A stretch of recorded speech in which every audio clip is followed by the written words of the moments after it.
So this is the Hummer 2716 lift trailer, which is basically a kind of a flatbed hydraulic trailer which enables you to drop the back of the trailer down to the floor, which makes it perfect for riding motorbikes onto without having to navigate up precarious kind of ramps where you might drop the bike.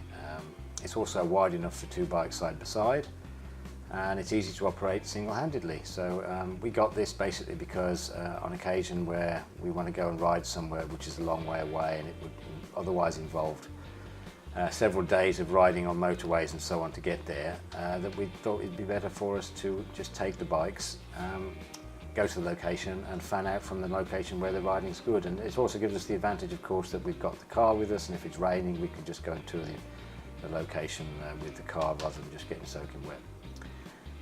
Okay, this isn't actually designed specifically for motorcycles. So these wheel chucks, front wheel chucks I've got on here, I've put on. They're not actually fixed down, they don't need to be. The weight of the bike keeps them down vertically, and the bike is, where I strap it down, it's pulled forward so it butts against the front of the trailer, so they can't move basically once the bike is locked in. This means you can take the chucks away and use the trailer for something else when you're not transporting your bikes.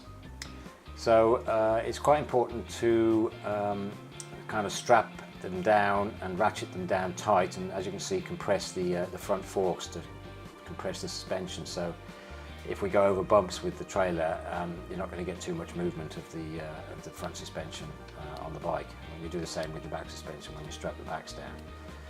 So as you can see, it makes it relatively simple to single-handedly to put the bikes on the trailer.